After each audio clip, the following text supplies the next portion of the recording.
Dewan Juri yang terhormat, perlu diketahui hal ini sudah tercantum jelas dalam Undang-Undang Dasar bahwa bumi, air, dan kekayaan alam yang terkandung di dalamnya dikuasai oleh negara dan dipergunakan sebesar-besarnya untuk kemakmuran rakyat. Oleh karena itu, perlu dipastikan seharusnya semua masyarakat mempunyai hak yang sama terhadap air bersih, tidak ada tekanan dan sesuai dengan kemampuan mereka. Baik, sebelum masuk ke argumentasi besar saya, izinkan saya menyampaikan argumen sanggahan. Ada 4 argumen sanggahan yang akan saya bawakan. Mari kita bahas satu persatu. Satu, tim pemerintah tadi menyebutkan kalau jika air bersih dikelola oleh pemerintah itu akan memakan APBN yang besar. Saya tegaskan, APBN hadir untuk memberikan kesejahteraan pada masyarakat. Pemerintah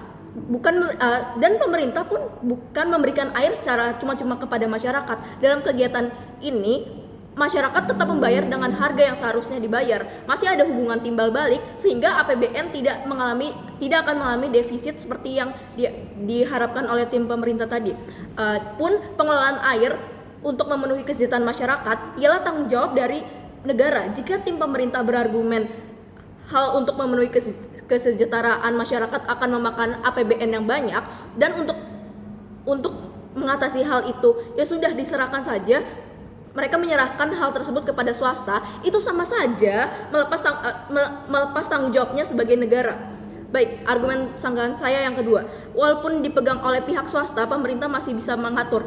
Saya rasa itu adalah hal yang salah karena kenyataannya masih jarang dalam kasus seperti ini pihak pemerintah masih memegang persenan saham yang tinggi. Oleh karena itu, hal ini dapat membuat keterbatasan pada pihak pemerintah untuk ikut andil dalam pengambilan keputusan, sehingga kekhawatiran masyarakat mengenai tarif air bersih akan meningkat masih kemungkinan besar akan terjadi. Baik, memasuki argumen saya yang ketiga. Tujuan dari pihak swasta adalah berbisnis, di mana yang mereka kejar adalah profit, sehingga saya rasa sangat naif bagi tim pro untuk berkata bahwa harga dapat dikendalikan. Baik, yang keempat, penyediaan air adalah kewajiban pemerintah dalam memenuhi hal hidup masyarakat yang dimana tidak seharusnya dijadikan sebagai bisnis komersial yang mengejar profit. Baik, memasuki argumen besar saya, mengapa saya tidak setuju mengenai Indonesia akan melakukan privatisasi terhadap penyediaan air. Saya akan membawa tiga argumen besar. Mari kita bahas satu persatu. Yang pertama, air bersih seharusnya tidak dikomersilkan. Air adalah kebutuhan dasar manusia yang fundamental. Jika pada kemudian hari pemerintah memberikan hak kepada swasta, itu sama saja dengan pemerintah memberikan hak komersil kepada mereka. Hal ini akan menyebabkan perolehan air bersih tidak merata, karena hanya masyarakat yang mampu membayar dengan harga yang diminta oleh swasta yang bisa memperoleh air bersih tersebut. Sedangkan orang-orang yang tidak mampu mereka tidak bisa memperoleh air bersih, atau mereka bisa tetapi mereka memperoleh air yang tidak memenuhi standar kelayakan. Yang kedua, monopoli air akan mungkin terjadi jika diberikan ke pihak swasta.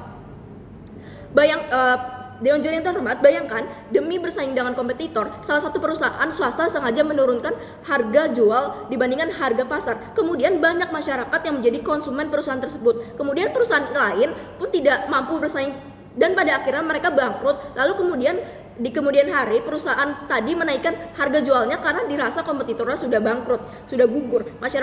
Masyarakat pun pasti akan tertekan, tetapi mereka terpaksa membeli dari perusahaan itu dengan harga yang tidak seharusnya karena mereka tidak punya pilihan lain.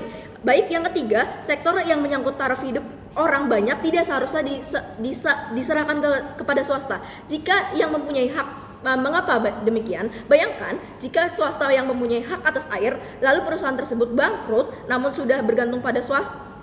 masyarakat sudah bergantung pada swasta. Hal ini perlu diperhatikan, karena hal ini perlu diperhatikan masih banyak penduduk yang memperoleh air kebutuhan sehari-hari. Jelas akan banyak penduduk yang akan kehilangan akses terhadap air yang layak dan memenuhi standar. Lalu masuk mengapa tim pro akan hanya membawa kerugian? Karena satu, ini akan membuat eksploitasi berlebih. Saat swasta diberikan tanggung jawab untuk mengelola air, mereka tidak peduli akan bagaimana kondisi sumber air selama masih bisa dimanfaatkan dan menghasilkan profit. Lalu selanjutnya, jika air bersih dikelola pihak swasta, tentu akan membawa banyak kerugian bagi masyarakat. Tetapi masyarakat tidak akan bisa protes kepada pihak swasta untuk misalnya menurunkan harga air atau menaikkan kualitas air karena tidak sesuai dengan harga yang dibayar oleh konsumen, dan berharap pihak swasta untuk mengevaluasi produk bisnisnya ialah hal yang percuma karena itu semua bukan tanggung jawab pihak swasta. Baik, yang selanjutnya, ini akan membebankan negara. Saat swasta gagal menyediakan air dan memenuhi tuntutan investor, hal ini akan terhitung sebagai hutang negara, dan negara harus dan mau tidak mau membayar kerugian yang disebabkan oleh swasta. Tentu saja saya sebagai tim oposisi membawa mekanisme atau solusi yang tepat untuk permasalahan tersebut, yaitu hak atas air bersih diserahkan kepada BUMN ataupun BUMD, karena jelas mereka berjalan untuk memenuhi kebutuhan publik tapi beriringan dengan faktor ekonomi. Jadi kita tidak perlu khawatir akan rugi dan lain-lain. BUMN juga lebih mudah diawasi oleh pemerintah dibandingkan saat dikelola oleh swasta. Solusi yang saya bawakan lebih unggul. Saya yakin dengan solusi demikian perolehan air bersih akan merata. Semua akan mempunyai hak yang sama terhadap air bersih tanpa tekanan dan tarif yang wajar. Saya bangga sebagai tim oposisi.